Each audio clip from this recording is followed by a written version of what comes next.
Hello and welcome to another Clifton's Clicks, the Cliff Notes to the Cosmic Truths. I'm your host, Clifton Smith, and I thank you for joining me, and I receive you all with much love and incredible respect and infinite gratitude.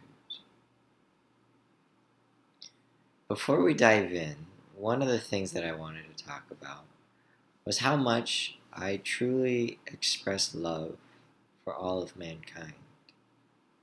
It's not an awareness so much as it is a beingness. For regardless of whether or not I am aware, I always be in that state of loving all things. It creates a challenge at times and a confusion of sorts when there become situations and people I meet who do not express that same type of eternal love and gratitude.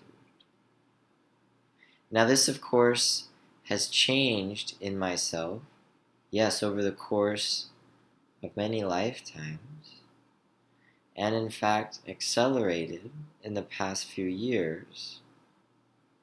For while the things that I said and done were of jaded intentions,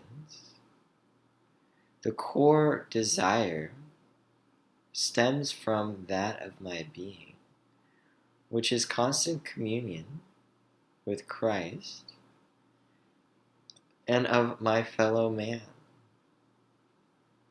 The lack of empathy or intuition that expressed through me at the beginning of my schooling and life simply radiates from that state of self-discovery necessary in order to communicate and connect with those around me.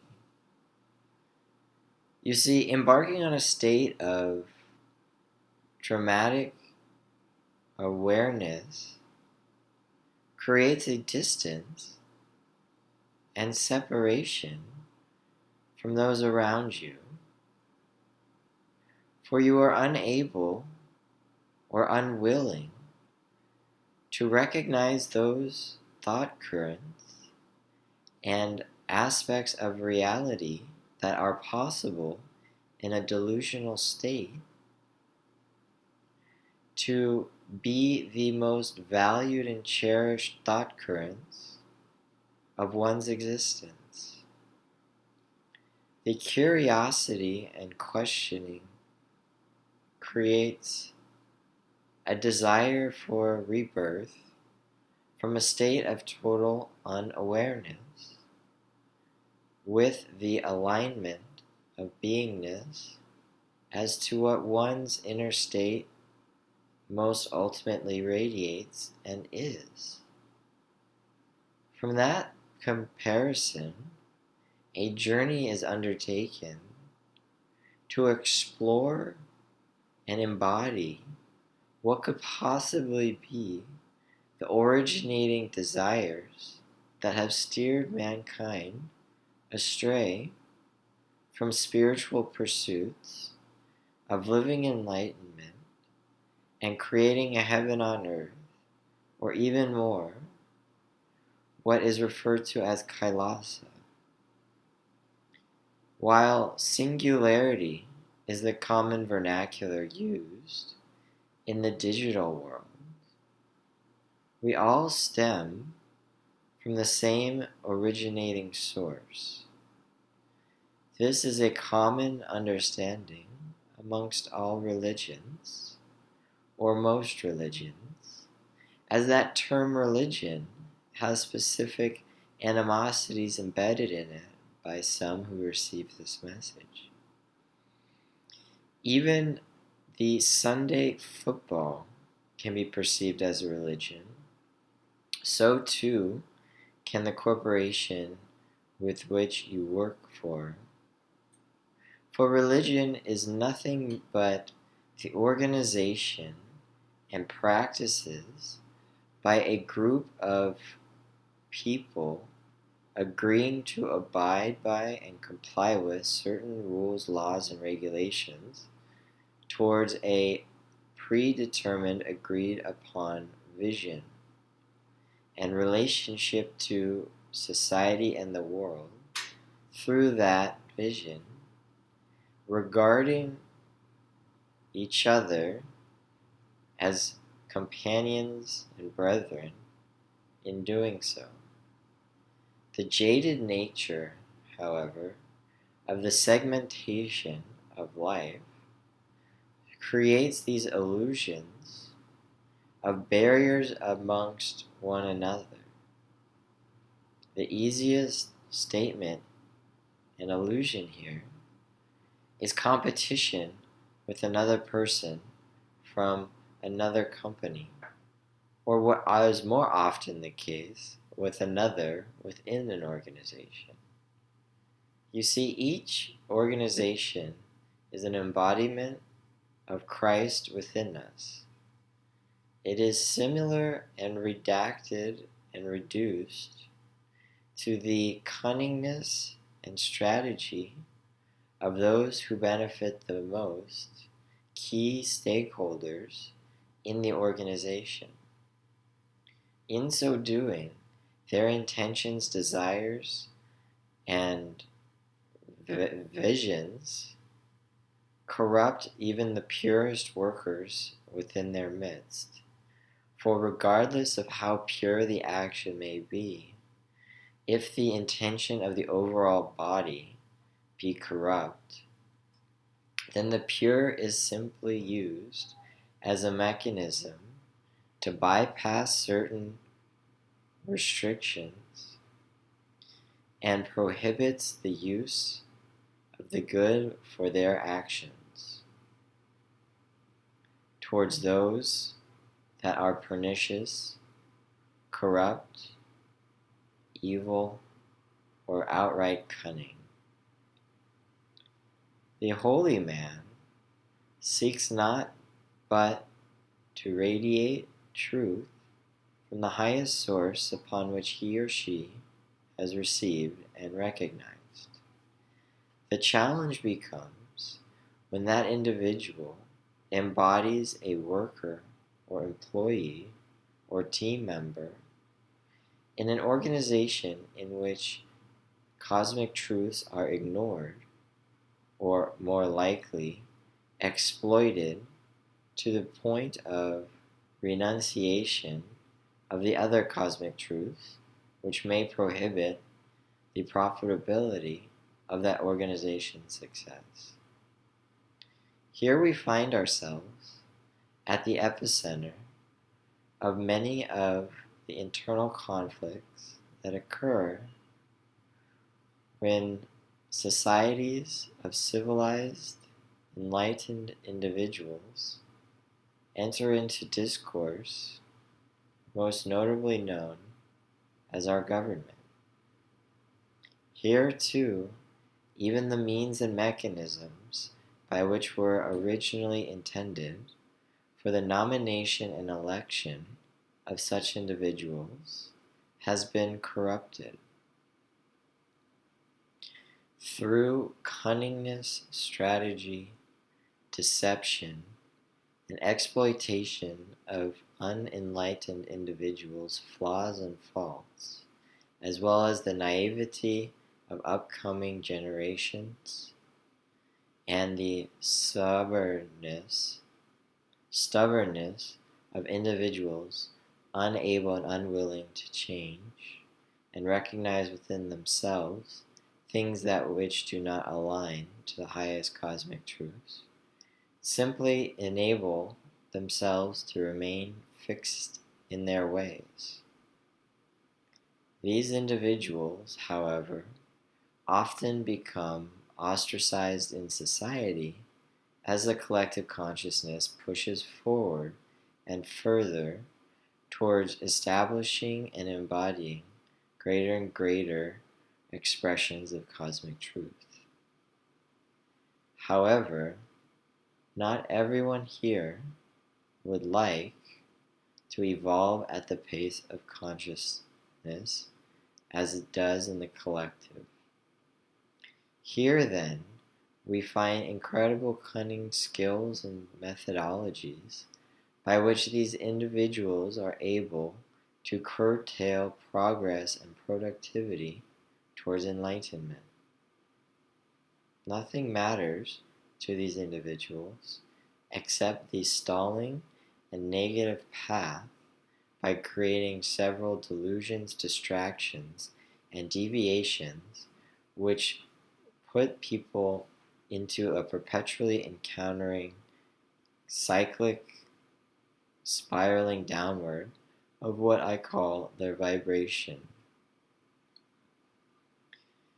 The beauty of all of this is that just as those wishing to maintain a low vibratory planet work to maintain and even elevate these things for their own benefit, there exists upon Mother Earth a countermeasure that has been holding in it secret and sacred truths, that of the glaciers. Yes, you see, these global warming we perceive as an epidemic and a crisis around the world. What is not seen is that within these icebergs contain information embodied by the water frozen there that acts as a reserve of consciousness to ensure that humanity saves itself, or at the very least, the planet is saved from humanity. Therefore, you can attribute the rise in consciousness to the demonstrable melting of our glaciers. Now, this may seem a counterintuitive measure and somewhat illogical. When one studies quantum mechanics and the secrets and rather amazing characteristics of water, it becomes quite clear and consciously divine that this occurs. For water holds memory, and when water is frozen, it creates specific crystalline structures that in it are encoded information. The reverse is also true and has been proven. Water can remove or extract information transferred over the internet and replicate itself. It too can embody and crystallize based on certain vibratory patterns of individuals, thoughts, pictures, shapes. What this means is that this iceberg melting releases trapped knowledge and ancient wisdom that enters into the sea. One might wonder and question the ability for information to be extracted or to resonate with individuals when the ocean is so large. However, by the very act of ocean waves and currents, the information is able to amplify and duplicate itself that the homeopathic science leverages to take one small part of solution and amplify it over a 10,000 part segment. This then creates a saline solution in which we bathe ourselves in, and our bodies being 70% water or more, we resonate with the ocean's water to pick up its knowledge. We have seen in countless religious texts the sanctity and sacred abilities of holy water. The holiest water of all of it is the ocean, for it is capable and able of containing, embodying, replicating, and duplicating and transferring not just various levels of carbon dioxide, but also of information. Information from a vibratory standpoint, which, when we assess and analyze our third eye's ability in the pineal, as previously mentioned, we are able to pick up through our tuning station, our pineal gland, these thought currents. When they are frozen in time, it is not about picking up thought currents that are removed, for these thought currents perpetually exist, but rather the propensity of which those thought currents dominate our oceans upon which we lie upon. It is as though we are sitting on a reverberating bed of water with a particular track constantly being played. We will pick up those messages, regardless of how distracted we may be or where our mind may be picking up other thoughts. What we have seen is nothing short of Mother Nature's miracles that can be easily understood and identified as a scientific backup mechanism to counter the pernicious influence of those wishing to stagnate our enlightenment process. I share this with you for no other reason but to share cosmic truths. That is what my mission is, and what I'm here to share. There are various degrees of cosmic truths based on the resonance and the frequency upon which both the receiver and the sender are at. You see, I can access the Akashic record, that being the recording of everything that was, is, and will be, that exists in the unmanifest realm. This frequency, albeit intense, is even more intense when I embody it through a living channel, as epitomized and demonstrated by embodying Kalabhairava from the Vedic scriptures. We too can embody other individuals and other thought currents. The most important one for me is to embody and channel Jesus Christ. You see, it is because of love of fellow man that this is done. Accessing and sharing these Akashic records do nothing more but to satisfy a curiosity that creates a dependence on the ability of the channeler. It also creates a communicative barrier between those who are ready to receive and those who are not. Therefore, it is like cherry picking specific high-powered messages, and sometimes a waste of resources and energy based on the application of the information delivered. The highest output, then, is to identify a specific channel which requires much less energy and much less tuning capabilities, as well as a frequency in which the common man can resonate with and understand without fear of forcing themselves to face specific karmic incompletions, and rather allows them to enjoy their day to day and receive this information as incredible opportunities to make minor adjustments that bypass the amygdala and avoid a fight or flight reaction. This then is the frequency of Jesus. Not so much for a large portion of the world, but for my portion of the world. For those Christians and for my family and the version of reality that I am used to and aware of, and more importantly, really love and enjoy. Therefore, the channeler has the opportunity and ability to radiate specific frequencies based on his or her desired mission. The first step is to attune the body to be able to receive the channel.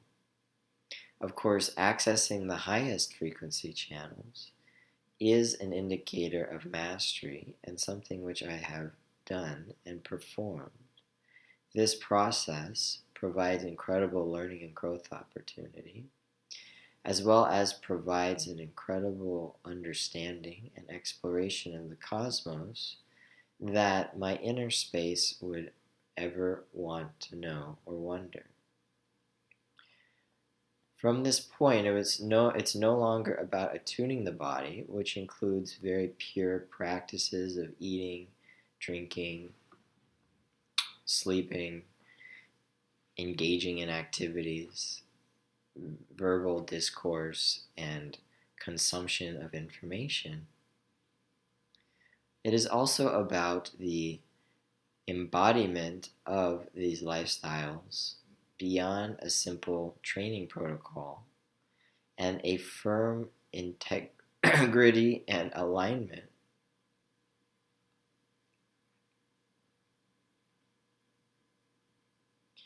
Integrity and alignment within this lifestyle. For it is one thing to force oneself into a lifestyle for a particular ability. It is another thing to fully embrace it and love it and adopt it as such. Once this has occurred, the next step is to find one's voice.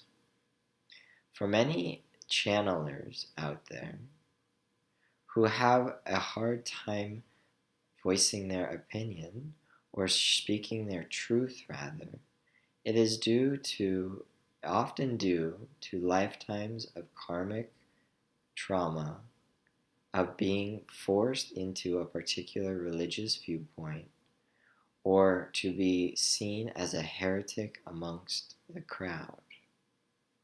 This is exacerbated by modern society's prevalence towards political correctness, albeit partially intentionally pure. It removes an individual's ability to speak one's truth in the manner in which they wish to speak it. Further, the chemical epidemic of thyroid issues predicates one's life to remove the ability to speak one's truth and to lose integrity, which future manifests as osteoporosis and other bone issues. You see, some of the most sensitive people are channelers, and channelers by definition are sensitive individuals. In a society that perpetuates the stoic individual as well as neglects and shuns emotional sensitivity,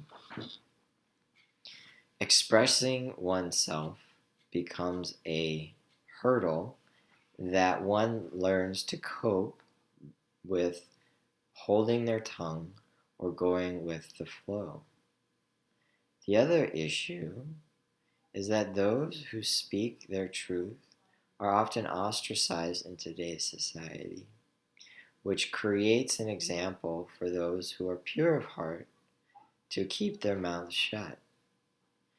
You see, one of the hardest things to do is to recognize that the sensitive person in the room has the truth to share. For those who are less sensitive, it is much easier to speak, for one is a fool, and it's easy to speak when one's a fool. This, however, is contrary to what our society rewards. Our society rewards bold action regardless of understanding. Oftentimes, the naive and ignorant and selfish ones rise to the top of the ranks. this being the contrary to what a sensitive, energetically receptive person is. It develops patterns within oneself to be anti-sensitive. Finally, once one has learned to speak their truth, which is an act within itself to remove all the garbage that one feels, for we do have garbage to get out, it is about continuing to practice the act of speaking without judgment, for judgment prevents the channeler from delivering the true message. Finally, once that has been established and solidified, speaking one's truth, it is about understanding and recognizing one's mission. This can be sensed by many people who are sensitive channelers ahead of time, which can serve to further frustrate and upset them for their inability to speak their truth. Therefore, it is vitally important to keep one's head down from this frustration and simply practice the act of speaking from the heart. From the heart and the throat, one is able to activate the pineal gland and the crown chakra to radiate specific frequencies in the various ways in which they exist. You see, a channeler can focus on any frequency whatsoever with specific ceilings based on their ascension process. One can easily embody a lower vibratory individual because it is simple to do so. In a quick example, it is easy for me to exhibit a frat guy who is sexist and racist, just as easy as it is for me to exhibit a corporate executive and emulate them, for that is another low vibratory frequency, although one must start to identify which corporation, as corporations themselves are finding a path towards enlightenment. Therefore, one focuses on what it is that he or she truly wishes to focus their channeling ability on. Now, of course, it's the fun play amongst all the channels that makes it an enjoyable process. However, what is the through line and the truth that one wishes to share in a way that is received by a specific audience? For even speaking English is a conscious choice to share the truth. There are several other languages out there, and truth exists in that translation as well. The final purpose of my message of truth of Jesus Christ is to radiate a grounded perspective that allows all individuals a process to elevate regardless of where they find themselves at currently. You see, this is where the training of the root chakra really is vital, for it creates a powerful grounding mechanism to take these very etheric and esoteric concepts, that of the higher vibratory thought currents, and translate them into an understanding and a lower vibratory pattern in which people can grasp and understand through the use of metaphors and analogies. When I use the terms higher and lower vibratory thought currents, I speak from only love and a mental view that one can grasp. The desire of applying the framework of Maslow's hierarchy of needs provides a nice context, although not entirely accurate, to what I am conveying. You see, recognizing the need and desire for procreation is one of the more lower vibratory thought currents I am referring to rather than existential truths, which might be higher on the self-actualization of Maslow's hierarchy of needs. Therefore, it is also vital for the channeler to establish and develop strong sacral and solar plexus chakras.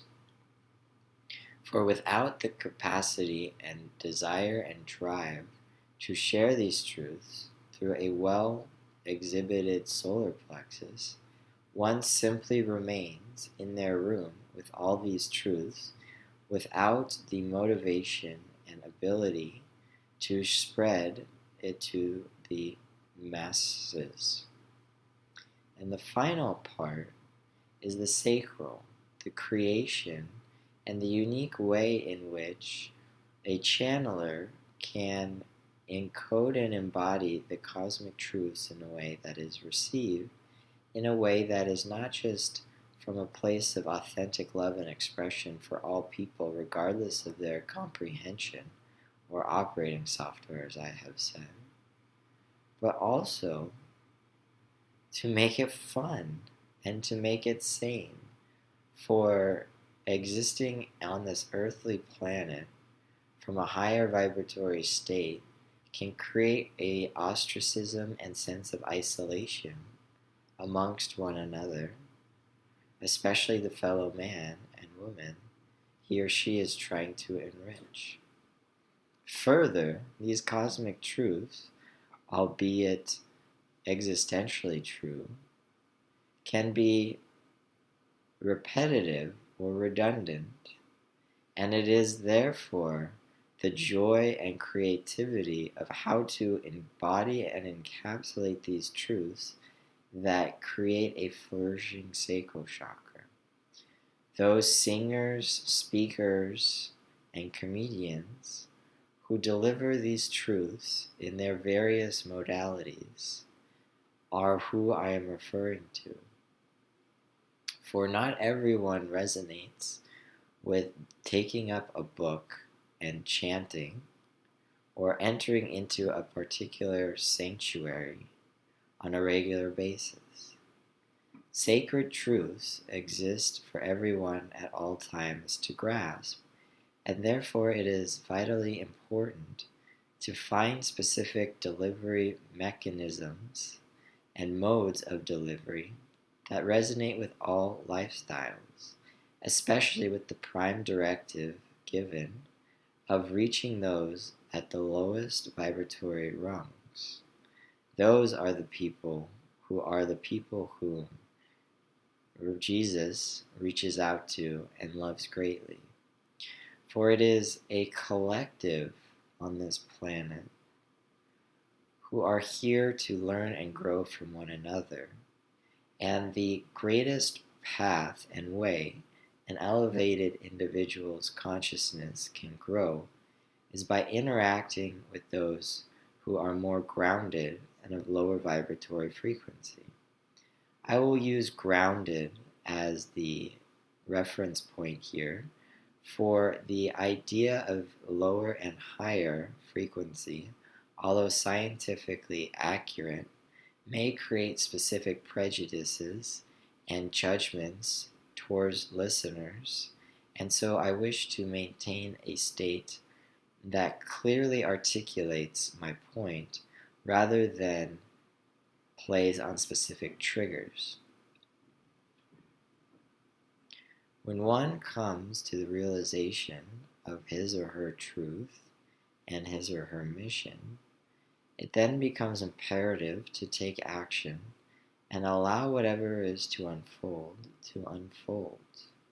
The full body expression of such is the reward for the individual. What can be said is the development and creation of that message is the lasting legacy of the messenger, of the channeler. See to it not that the messenger receives credit outside of the creativity applied to the deliverance of that message.